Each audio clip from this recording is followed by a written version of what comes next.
Ako si Maria at ito ang aking kwento.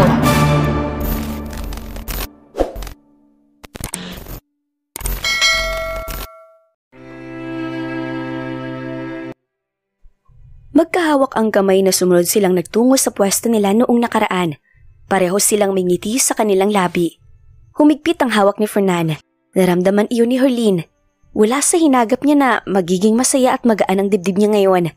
Malayo ang pakiramdam na ito sa loob ng nakaraang mga taon. "Thank you, Mr. Crawford," aniya sa binata. Napasimangot naman ito, kaya naman agad niyang binawi ang sinabi ng bahagyang natatawa pa.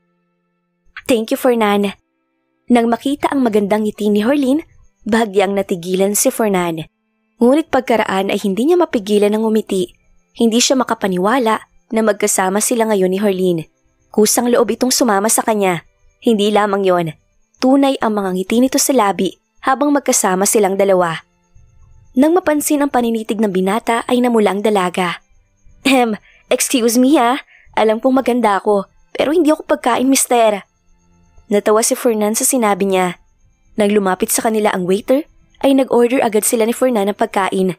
Gutom na gutom talaga si Herlene, kaya naman nag-order siya ng marami. Sunod-sunod ang subo ni Herlene, saka lamang niya napansin na hindi kumakain ng binata. Nakatingin lamang ito sa kanya. Nahihiya na uminom siya ng tubig. "Fernan naman, kumain ka na kaya? Paano ka mabubusog kung akong tititigan mo?" "Hindi lang ako makapaniwala na magkasama tayo ngayon, Herlene. Akala ko kasi hindi na darating ang araw na to. Simula kasi na bumalik ka, ay grabe kong pagtabuyan mo ko. I just can't believe that this day would actually come." Hindi nagsalita ang dalaga. Sa pamamagitan ng tingin, ay pinaramdam niya na kahit kailan ay hindi na mangyayari iyon. Nang makita ni Fernan ang paglamlam na mata ng dalaga, nag-iwas siya ng tingin. Nagsimula na maging emosyonal ang kanyang damdamin. Magana na kumain silang dalawa. Halos 3 oras na silang magkasama nang magpa siya silang umalis. Ang bilis ng oras. Tumingin ang dalaga sa suot na relo. Kapag masaya ka, hindi mo napapansin ang bilis ng oras. Kaya na pa tayo magkasama pero parang ang bilis lang ng oras. Ganun daw kapag mahalaga sa yung taong kasama mo. Kahit matagal kayong magkasama, ay parang ang bilis lang ng oras. Well, ito din ang gusto kong sabihin. Pareho silang napatawa ng mahina. Pareho pala sila ni Fernan ang iniisip. "Coffee tayo? Let's have a coffee?" Sabay na naman silang natawa ng binata. Katulad kanina, magkahawak ang kamay na lumabas sila ni Fernan sa resto. Daig pa nila ang teenager na hindi mapaghiwalay. Habang nasa biyahe sila, napansin ni Herlene na malayo na ang daan na tinatahak ni Fernan. Halos mag-iisang oras na itong magmamaneho. "Huwag mo sabihin sa akin na pangingidap na to, Fernan." Biro ng dalaga. Fernan chuckled when he heard what she said. "Well, I admit, noong unay naisip ko talaga na ipakidnap ka makasama lang kita." "Ano?" Bulalas ni Herlene. "Loko ka talaga. Buti nagbagong isip mo. Kung hindi ay yari ka talaga kay Lolo." Hindi niya akalain na naisip talaga ni Fernan ang bagay na yon. Mabuti na lang talaga at hindi nito iyon ginawa. Kung ginawa ito ni Fernan, ay baka halos isumpa na niya ito at ng kanyang abuelo. Hindi nagtagal ay huminto ang sasakyan sa tapat ng isang tropical traditional house. Hindi ito kalakihan. May 2nd floor. Maliit na space para sa mga magpapark ng sasakyan. Napapaligiran ng mga nagagandahang mga halaman ng lugar. Malinis at sasalubong agad sa iyo ang masarap na simoy ng hangin. Napapaligiran ng poste ng ilaw ang paligid, kaya naman kitang-kita ang ganda ng lugar kahit gabi na. Umikot si Fernan at inalalayan siyang bumaba ng kotse. Magkahawak ang kamay na naglakad sila hanggang sa 2nd floor gamit ng hagdan. Wow! Napaawang ang labi ni Herlene sa pagkamangha nang makaakyat sila sa taas. From where she's standing, kitang-kita niya ang makinang at magandang ilaw ng syudad. "It's beautiful, right?" Tumango siya. Pero nang lumingon siya kay Fernan, ay napansin niya na sa kanya ito nakatingin. Nang mapagtanto ang sinabi nito, ay namumula na umirap siya. Ramdam pa rin niyang paninitig nito sa kanya. Binaliwala niyang tingin ito at tinuon na lang ang mata sa magandang tanawin na nakikita niya. Pero ang hirap. "I found this place 5 years ago. Pumunta ako dito sa tuwing namimiss kita." Ramdam niya ang sinseridad sa sinabi ni Fernan. Wala siyang makapa na pagsisinungaling sa boses nito. "Finally, I'm here with you. It's a your Nick, right?" May pait ng ngiti ang sumilay sa labi ni Fernan. "Yung taong sinaktan ko ng sobra, ang hinahanap-hanap ko sa loob ng 5 taon. Saka ko lang nalaman na mahal pala kita nang mawala ka. Tumingin siya kay Fernan. Dahil maliwanag, hindi nakaligtas sa kanya ang bahagyang pamumula ng mata nito. Nang lumapit sa kanya si Fernan, ay umakap ito sa bewang niya at saka naglapit ang muka sa pagitan ng balikat at leeg niya. Ramdam niya ang mahinang pag-alog ng balikat nito at ramdam din niya na nabasa ang balat niya. Kaya salamat dahil bumalik ka, Harleen. Salamat sa second chance na binigay mo. Magagawa ko ng bumawi sa lahat ng kasalanan na ginawa ko. Magagawa ko ng iparamdam sa iyo kung gaano kita kamahal at kung gaano ako nagsisisi sa lahat ng ginawa ko. Pangako, hindi ko sasayangin ang lahat ng pagkakataon na binigay mo. I will do any best to be a better man and a better person. Hindi na ako magiging gago ulit para sayangin ng tulad mo. Ayaw ni Harleen na umiyak. Kakaiyak lang niya kanina eh. Pero dahil sa mga sinabi ni Fernan, hindi niya mapigilan na maging emosyonal. Sa bawat salitang binitawan ni Fernan, ramdam niya ang pagmamahal. Nung una, natatakot siya na baka masaktan na naman siya. Kaya nagbulag-bulagan siya at hindi ito pinaniwalaan. Pero nang umatras sa kasal nila si Almaro, saka lang niya napagtanto na hindi siya naging tuluyang masaya sa nakalipas na mga taon. Siguro dahil kahit marami ng taon ang nakalipas, mahal pa rin niya si Fernan. Natabunan lamang ng galit ang pagmamahal niya dito. Nang mapansin ni Fernan na umiyak siya, humiwalay ito sa kanya at pinahid ang luha niya. Niyakap siya nito at sinubsob sa dibdib. Dito niya pinakawalan ang mahina niyang hikbi. Umiyak siya na parang bata. Hindi dahil sa galit, kundi masaya siya at nalulungkot sa maraming taon na nasayang nilang dalawa. Bumawi ka ha? Mangako ka na hindi mo na ako sasaktan. Mamahalin mo lang ako na sobra. Sapat na sa akin yun, Fernan. Magsimula tayong muli na magkasama. Mahalin natin ang isa't isa ng tama hanggang sa tumanda tayong dalawa. Sa nakalipas na mga taon, ikaw lang ang minahal ko ng ganito, Fernan. Mahal na mahal kita. Samantala, sunod-sunod ang pagkuha ng litrato kina Fernan at Harleen ng isang lalaki. Pagkatapos, agad nitong dinukot ang cellphone at nag-report kay Agnes. Ma'am, narito sila ngayon sa isang coffee shop sa Rizal. Ipapadala ko sa email niyo ang mga kuha nilang dalawa. Ipadala mo sa akin agad ang mga litrato nilang dalawa. Yes, ma'am. Pagkaraan ng ilang sandali na paghihintay, dumating ang mga pictures na kuha ng taong inutusan niya na sundan si Harleen. Base sa litrato na dumating sa kanya, mukhang nagkaayos na sila ni Fernan. Umaayon sa kanya ang lahat. Sa oras na malaman ito ng papa niya, tiyak na magagalit ito kay Harleen at kung hindi siya nagkakamali, malaki ang chance na magaya ito sa kanyang inang si Harley. May ngiti na sumilay sa labi ng ginang. Ang ngiti sa kanyang labi ay nawala nang may kumatok sa pintuan ng kwarto niya. Lucy, it's already late. Bakit gising ka pa hanggang ngayon? Nang makapasok si Lucy, humarap siya sa mami niya at marahan na nagsalita. Mami, pinasundan niyo pa rin ba si Harleen hanggang ngayon? Tumikwas ang kilay ng mami niya sa kanyang tanong. Oo, hindi na kasi kita maaasahan sa pinapagawa ko sa iyo. Hindi mo ginagawa ng maayos ang mga utos ko. Tumangu-tango si Lucy. Sabi na nga ba na tamang kanyang hinala. It's my decision, Mami. Hindi ko ginagawa ang utos mo hindi dahil tinatamad ako or something. Ginagawa ko to dahil ayoko na. Anong ibig mong sabihin? Kunot ang noo na tanong ni Agnes. Bumuntong hininga si Lucy. Alam niyang maaaring magalit ito sa sasabihin niya. Ngunit ayaw niya na magsinungaling sa mami niya. Let's stop this, Mami. Simula ng bata ako, ay wala na tayong inisip kundi ang sarili natin. Nitong nakaraan lang, naisip ko na hindi naman naging masama si Lolo sa atin. Kung paano niya tayo tratuhin, ganun din niya tratuhin si Harleen. He is cold and that's what he is, Lucy. Ano bang sinasabi mo? Hindi tayo mahal ng lolo mo. Wala siyang ibang nakikita kundi ang pagkakamali natin. Naghihintay siya na makagawa tayo ng mali para magsialis tayo sa buhay niya at sa pamilyang to. Umiling si Lucy. I used to believe that. Pero Mami, hindi yan totoo. Dahil kung totoo man yan, sana noon pa, di ba?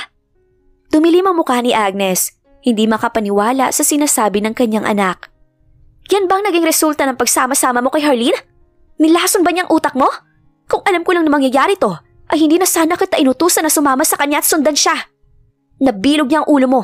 Hindi mo na naisip ang kinabukasan nating dalawa. Namula ang mata ni Lucy.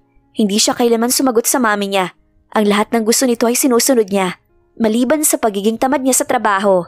Ngunit may katapusan din ang lahat. Nagising na siya. Hindi masamang tao si Harleen para sabihin sa akin yan. Napapagod lang po ko. Palagi mong sinasabi sa akin na bata pa ako na kasalanan ni Lolo kaya wala akong daddy. Uhaw ako na magkaroon ng ama. Kaya habang lumalaki ako, pinaniwalaan kita at sinisisi siya. Nagbulag-bulagan ako, kaya kahit nang malaman ko na isang adik pala ang daddy ko, si Lolo pa rin ang sinisisi ko, kaya hindi tayo buo. Simula nang utusan mo akong sumama kay Harleen, napansin ko na kahit galit siya kay Fernan at sa magulang niya, pinili niyang hindi gumanti. Nakita ko at nararamdaman ko na sasaktan siya, pero pinipili niya na maging mabuting tao kaysa magpadala sa galit niya. Mayaman at makapangyarihan na siya, kaya na niyang durugin ang nanakit sa kanya, pero hindi niya ginawa. Nanlisik ang mata ni Agnes. Tuluyan ang nalaso ni Harleen ang utak mo, Lucy. Umiling ang dalaga.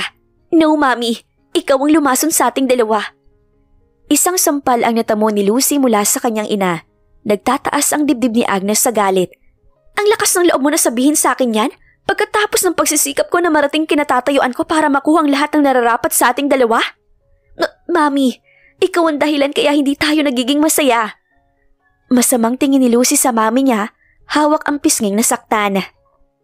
Sa kagustuhan mo na gumanti kay Lolo, nakalimutan mo na maging masaya. Hindi ko naman hinangad na makuha ang lahat na meron ng salbasyon. Akala ko nung una ay si Almaro lang ang makakapagpasaya sa akin, pero mali ako. Puno ng luha na sinalubong ni Lucy ang nag-aalala na tingin ng mami niya. Alam mo kung ano magpapasaya sa akin, Mami? Yun ay maging malaya sa utos mo. Maging malaya sa sakit na binuo mo sa dibdib ko. Kaya ko maging masaya, Mami. Kaya natin kung gugustuhin natin. Kailangan lang natin tanggapin na nagkamali tayong dalawa. Umiling si Agnes. Hindi niya matatanggap ang sinabi ng kanyang anak. Wala siyang kasalanan. Ginawa lamang niya ito dahil sa kalupitan ng kanyang ama. Dahil ba sa lalaking yun kaya ka nagkakaganyan? Nang matigilan si Lucy, ay lalong nanlisikan ang mata ni Agnes.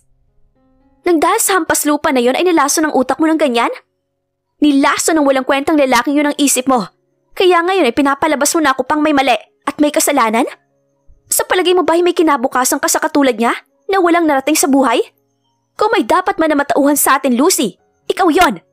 Kailangan kong i-dispatch siya para magising ka. Kumuyom ang kamao ni Lucy. Natatakot man, buong tapang ninilabanan niya ang galit na tingin ng mami niya. Hindi kita mapapatawad sa oras na saktan mo siya, Mami. Hindi kita mapapatawad. Lucy, bumalik ka dito. Hindi pa tayo tapos mag-usap. Hindi pinakinggan ni Lucy ang mami niya. Tuloy-tuloy siyang naglakad hanggang sa makarating sa kwarto niya. Pagkapasok ay umiiyak siya na sumubsob sa unan niya. Masama bang sinabi niya? Ginagawa lang naman niya ito para matauhan ng mami niya. Habang may oras pa at hindi pa huli ang lahat. Maya-maya ay narinig niyang may kumatok sa pinto. Akala niyang mami niya ito. Nagulat siya dahil si Lolo pala ito. Kaya sa sobrang gulat niya ay napaawang ang labi niya. Hindi mo ba ako papapasukin? Pasok ka po, Lolo. Pinahid ni Lucy ang luha niya. May gusto ka po bang sabihin? Nagulat siya nang ang lolo niya ang pumahid sa luha niya. Kanina ay mahina lang ang pag-iyak niya. Hindi niya mapigilan na humagulhol ang iyak nang gawin ito ng lolo niya. Huling natatandaan niya ay ginawa ito ng lolo niya noong 10 years old pa lang siya. Matagal na pala.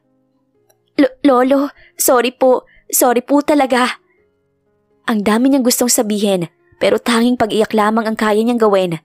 Mahal niya ang mami niya at ayaw niya na mapasama ito. Araw-araw na lang niya ipaiintindi sa mami niya ang pagkakamali nila hanggang sa matauhan ito at maging masaya sila. Nang yakapin siya ng lolo niya ay lalo siyang naiyak. Ito lang naman ang gusto kong marinig sa iyo, Apo. Ang matuto kang humingi ng tawad sa pagkakamaling ginawa mo. Lolo? Hindi ako perpektong ama at lolo, Apo. Pero isa lang ang gusto kong ipaalam sa inyo ng mami mo. Mahal na mahal ko kayo. Lolo? Samantala, siniko ni Tanya si Lorna at ninuso si Harleen na kanina pa nakalumbaba habang nakangiti na nakatingin sa kawalan. Tumikhim si Tanya. Saka nalang natauhan si Harleen at tumingin dito. May sinasabi ka? Ay oo, kanina pa. Pero mukhang busy ka yata sa pag-iisip sa ibang bagay. Kaya wala kang naintindihan sa sinabi namin. Sino ba kasi ang nasa isip mo ngayon? Aba, kakasabi mo lang na umatras sa kasal ninyo si Almaro. Pero imbis na malungkot ka katulad ng ibang babae na nireject, mukhang masaya ka pa yata. Aminin mo nga, nagkabalikan na ba kayo ni Sir Fernan? Ha? Paano mo nalaman? Namilog ang mata ni Tanya. So, nagkabalikan nga kayong dalawa. Ito naman ang napaawang ang labi. Nagtatanong ka pa, si Sir Fernan lang naman ang ex mo. Saka siya lang naman din ang nakikita kong rason kung bakit sasaya ka ng ganyan. Hello, ganyan na ganyan ka kaya 5 years ago. Napahawak si Harleen sa pisngi niyang namumula. Napailing si Lorna. Nasaan yung sinasabi mo nitong nakaraan na hinding-hindi mo nababalikan ang nakaraan? Lalo na kung ex lang din ang pinag-uusapan. Natawa si Tanya sa pag-aalaska ni Lorna. Pagkatapos nilang mamili ng mga pagkain, mga gatas at diaper at iba pang mga gamit ng baby, ay pumunta na sila sa bahay ni Glenda. May usapan kasi sila na bibisita dito ngayong araw. Guys, maraming salamat sa mga pasalubong ninyo ha. Nakakahiya naman sa inyo. Nag-abala pa kayo. Maging si Drew ay nagpasalamat sa pagbisita nila. Lahat sila ay nabilib kay Drew dahil sa pagiging hands-on daddy at husband nito kay Glenda. Totoo nga ang sinabi nito nung sa karaoke bar nung hindi pa siya umaalis ng bansa. Nagagawin nitong prinsesa ang kaibigan nila. Ang ganda-ganda naman ng inaanak namin. Manang-mana kay Ninang. Che, anong mana sa'yo? Anak ko kaya yan? Gumawa na kasi kayo ni Sir Conrad para hindi ka naiinggit dyan. Nagkatinginan sila ni Tanya at Lorna. No way! Buntis ka? Ani Glenda nang maunawaan ang makahulugan na tinginan nila. Hindi lang si Tanya. Ninuso ni Harleen si Lorna. Pati siya. Oh my God! Congratulations guys! Bumaling si Glenda kay Harleen. Huwag mong sabihin na ikaw din. Namula ang pisngi ng dalawa. Excuse me, paano mabubuntis wala ngang bed life? Bulong niya na tanging sila lang na mga babaeng makakarinig. Kaya naman nagtawanan ng mga to. Wala pa sa ngayon. Pangaasar ni Tanya sabay kindat sa kanya. Kaya nagkatawanan na naman sila. Masaya siya para sa mga kaibigan niya dahil kasal na sila at lumalaki na ang kani-kanilang pamilya.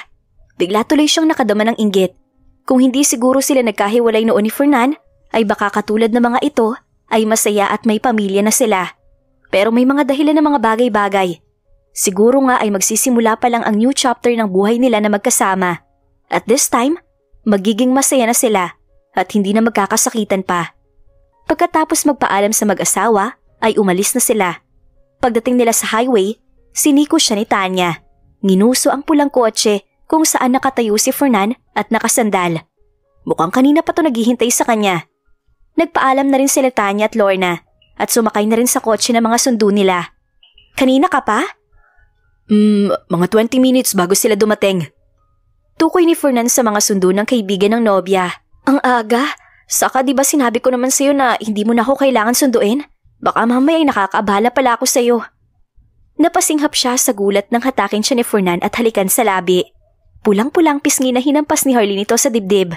Ano ka ba? Nakakahiya. Nasa gilid kaya tayo ng kalsada. Nakangiting hinilikan ulit siya nito bago sumagot. I don't care. Namiss kita. Pipigilan ko ba ang sarili ko? Hinampas ito ng dalaga sa dibdib. Ikaw talaga. Parang hindi naman tayo magkasama kagabi. Mas lalo siyang namula sa sunod na sinabi nito. Mulang sandali na hindi kita namiss baby. Ikaw ang tumatakbo sa isip ko kesa sa mga negosyo ko. Bolero. Aniya na ikinatawa nito ng malakas. Samantala, naningkit ang mga mata ni Cathy nang makita si Harleen, kasama si Fernan. Bumaba siya ng kotse at galit na nilusob si Harleen. Are you cheating on my brother, Harleen? Cathy! Agad na humarang si Fernan kay Cathy na magtangka itong lapitan ng nobya. You whore! Ikakasal na kayo ni kuya pero lumalandi ka sa iba? Ulang hiya ka? Sinubukan ni Cathy na saktan si Harleen, ngunit tinabig siya ni Fernan palayo. Lalong nanggalaiti ang babae sa galit. Akala ko wala kang pinagkaiba kay Lucy, pero mas masahol ka pa sa kanya. I hate you, Harleen! Hindi ko mapapatawad ang ginawa mo kay kuya. Cathy! Sinubukan na habulin ni Harleen ang kapatid ni Almaro. Ngunit pinigilan siya ni Fernan. Let her go for now, baby. Mukhang hindi pa niya alam ang tungkol sa paghihiwalay niyo ni Almaro. Bumuntong hininga siya. Tama si Fernan. Sa ngayon ay hahayaan niya muna na si Almaro ang unang magsabi dito tungkol sa desisyon nilang dalawa. Galit na pumasok si Cathy sa opisina ng Kuya Almaro niya. Nasaan si kuya? Tanong niya sa sekretary nito nang hindi niya madatnan ng kuya niya. Ma'am Cathy, 3 araw nang hindi pumapasok si sir. What? Lalong uminit ang ulo niya sa narinig. Pagka-uwi ay napansin niya ang mga kasambahay na may dalang mga basyo ng alak galing sa study room ng kuya niya. Nasa loob ba si kuya? Yes ma'am. Agad siyang pumasok sa study room. Nadatnan niya doon ang kuya niya na nakaupo at halatang nakainom. Kuya Almaro. Hindi pala inom ang Kuya Almaro niya at hindi ito nagpapakalasing, kaya naman nagkahinala agad siya na may mabigat itong dinadala. Kuya, about Harleen. Natigilan siya nang mapansin na nagkalat ang litrato ni Harleen sa mesa nito. Kuha ito nung nasa Amerika pa sila. Nakadama siya ng awa sa kapatid niya at galit naman para kay Harleen. I saw her with Fernand Crawford. I think she cheated on you. Pero sa halip na magalit o magulat, tumungga lamang ito ng alak. Kuya, naririnig mo bang sinabi ko? Niloloko ka lang ng fiancé mo. Nakita ko silang dalawa na magkasama. They hugging and kissing each other. Malinaw na may namamagitan sa kanilang dalawa. It's fine, Cathy. We broke up a few days ago. Kaya malaya siyang gawin ng kahit anong nais niya. What? Awang ang labi na bulalas ni Cathy. Gulat na gulat sa sinabi ng kapatid niya. But why? Hindi ko maintindihan. Bakit kayo naghiwalay? You love her, and you two decided to get married. But she doesn't love you back, Cathy. Sa loob ng 5 taon, hindi niya ako natutunan na mahalin. May pait na ngumiti si Almaro. Nakita mo siya kanina, right? How does she look when she's with him? Nang hindi tumugon si Cathy ay lalong siyang nakadama ng sakit. Nakita mo siyang masaya, di ba? Ibang-ibang saya niya kapag kasama niya si Fernand. Don't tell me na ikaw nakipaghiwalay sa kanya? Nang hindi sumagot si Almaro ay muling nagsalita si Cathy. Pero bakit, kuya? Ang sabi mo noon kapag nakita mo ng babaeng mamahalin mo, hindi mo na siya pakakawalan. Kaya bakit nakipaghiwalay ka sa kanya? Ikakasal na kayo. All you have to do is wait for the time to happen. Mabuti kang lalaki, kuya. Alam kong matututunan ka rin mahalin ni Harleen. Hindi solusyon ang pakikipaghiwalay para... I want her to be happy, Cathy. Noong una'y naiisip ko rin na gawin ang sinabi mo. I think only about myself. Pero hindi ko pala kaya.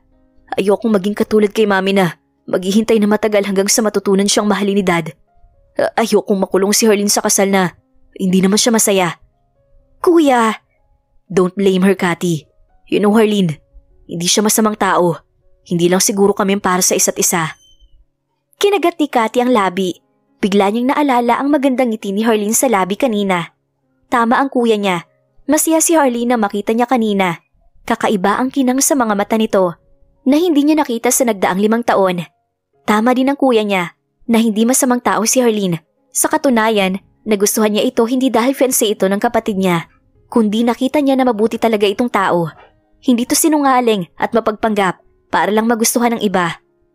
Anong ibig mong sabihin, Almaro? Umaatras ka sa kasal dahil lamang sa gusto mo siyang palayain? Pareho silang nagulantang sa galit na boses ng kanilang ama na kadarating lamang. Dad! Sabay nilang bulalis ng kuya niya. Madalim ang mukha na nagsalita si Samuel. Hindi ako makakapayag na hindi matuloy ang kasal ninyo ng anak ni Harlee. Almaro! Matagal na naghintay ang mga pamilya natin para matuloy ang kasalan na to. Hindi kayo ni Harleen magdedesisyon kung itutuloy ang kasalan o hindi. Kami ni Tito Luther ang masusunod. Matagal ng plano to ng ating mga pamilya, kaya matutuloy ang kasal sa ayaw sa gusto ninyo. Pero Dad, hindi mo pwedeng pilitin si Kuya. Shut up, Cathy. Alam mo naman na ito din ang gusto ng lolo niyo, di ba? Itong kahilingan nila ng lolo niya. Bago sila nawala, na mag-merge ang 2 pamilya. Kaya bakit yung babaliin ang kagustuhan nila? Gayong abot kamay na natin ang lahat. Nag-utos si Samuel. Pupuntahan ko ngayon din si Tito Luther. Ano man ang mangyari, matutuloy ang kasal ninyong 2 ni Harleen. Hindi ako naghintay ng ganito katagal na mahanap ang apo niya para lamang mawala ang kasunduan ng mga pamilya namin. Pahalagahan ninyo ang kagustuhan na matatanda sa pamilyang to. Alam nating lahat kung anong kagustuhan nila. Dad, nagdesisyon na kami ni Harleen. Matutuloy ang kasal, Almaro. Matutuloy ito sa ayaw man o gusto niyong 2. Nagkatinginan si Almaro at Cathy. Kilala nila ang ama. Hindi ito makakapayag na hindi matuloy ang kagustuhan niya. Alam nila na sa kabila ng kanilang pagtutol ay hindi nila ito mapipigilan pa. Ano kaya ang mangyayari ngayong gustong